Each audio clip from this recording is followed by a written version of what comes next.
এই পৃথিবীতে 90% মানুষ সহজেই হার মানে, আর তারা সেই 10% মানুষের জন্য কাজ করে যারা কখনো হার মানে না। কারণ যখন তুমি নিজেকে খুঁজে পাও তখনই পৃথিবী তোমাকে খুঁজে নেয়। সফল হওয়ার সহজ সূত্র হলো অন্যদের চেয়ে বেশি পরিশ্রম করো, আর অন্যদের চেয়ে বেশি জানো, আর অন্যদের থেকে কম আশা রাখো।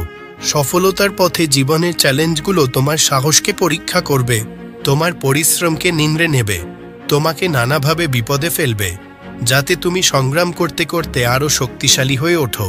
না যেন তুমি হাল ছেড়ে দাও।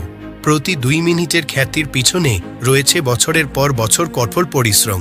যদি তুমি চাও যে এই সমাজ তোমার প্রশংসা করুক, তবে তোমাকে কষ্টের মুখোমুখি হতেই হবে। আজকের কাজ কালকের জন্য ফেলে রেখে তুমি তোমার দায়িত্ব থেকে পালাতে পারবে না। অবশ্যই ভাগ্য বদলায় যখন মনোবল দৃঢ় হয়, না হলে জীবন তো কেটে যেতেই থাকে। ভাগ্যকে দোষ দেওয়ার সময় তুমি আজ পর্যন্ত যা কিছু করেছ, যত পরিশ্রম করেছ, যত নিজেকে কঠোর পরিশ্রমে নিয়োজিত করেছ, তার ফল দেরিতে হলেও অবশ্যই আসবে। সাফল্যের সবচেয়ে বড় বৈশিষ্ট্য হল যে এটি পরিশ্রমীদের প্রতি মুগ্ধ হয়ে যাওয়া। জীবনে সংগ্রাম সবারই থাকে, কিন্তু সফল সেই হয় যে কখনো জীবনের সংগ্রাম করা ছাড়ে না। আর আজকের তিক্ত সত্য হল মানুষ কেবল পয়সাওয়ালা ব্যক্তিকেই বেশি গুরুত্ব দেয়। সামনে থাকা ব্যক্তির চরিত্র বা উদ্দেশ্য যেমনই হোক না কেন, এবং অভ্যাস যাই হোক না কেন, জীবনের প্রতিটি আঘাত আমাদের একটাই পাঠ শিখিয়েছে, যে রাস্তা যেমনই হোক শুধু নিজের পায়ের উপরেই বিশ্বাস রাখতে হবে। মা বাবা অনেক পরিশ্রম করছেন যাতে তোমাকে তারা সফলের উচ্চতায় দেখতে পায়, এবং শুধু মা বাবাই আছেন যারা তোমাকে সফলতার উচ্চতায় দেখতে চান। তোমার সবচেয়ে বড় দুর্বলতা হলো যে তুমি সবসময় এটাই ভাবতে থাকো যে মানুষ কি বলবে। ভাই, কাউকে কিছুই পার্থক্য হয় না যে তুমি কোন পরিস্থিতিতে আছো। এই পৃথিবীর মানুষ শুধু তোমার ব্যর্থতার ওপর হাসবে, এবং সাফল্যের প্রতি ঈর্ষা করার বদলে যদি জীবন রঙহীন মনে হয় তবে পরিশ্রম করো, কারণ পরিশ্রম সবসময় রং আনে। আজ যদি পরিশ্রম করো তাহলে আগামী দিন শান্তিতে বসে নিজের স্বপ্নের পূর্ণতা উপভোগ করতে পারবে।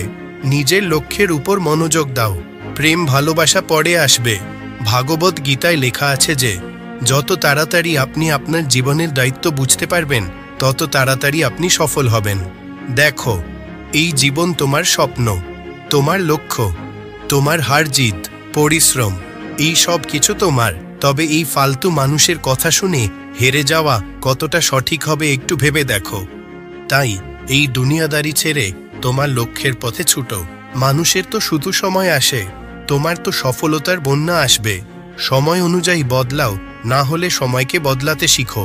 নিজের বাধ্যতাকে অভিশাপ দিও না। যে কোনো পরিস্থিতিতে চলতে শিখো। সংগ্রামের পথেই জীবন চলতে হয়। যে সফলতার পিছনে হাঁটে সেই দুনিয়াকে বদলাতে পারে। যে রাতে যুদ্ধ জয় করে সেই সকালবেলায় সূর্য হয়ে ওঠে, সেই এই আলো ছড়ায়। পরিশ্রম একটি এমন অস্ত্র যার মাধ্যমে তুমি তোমার সব ইচ্ছা পূর্ণ করতে পারো। তাই যাও এবং পরিশ্রম করো।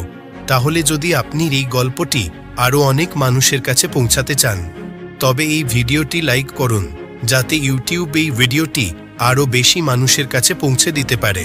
আর যদি আমার এই ছোট্ট গল্পটি ভালো লাগে তাহলে আমাদের চ্যানেলটি সাবস্ক্রাইব করতে ভুলবেন না।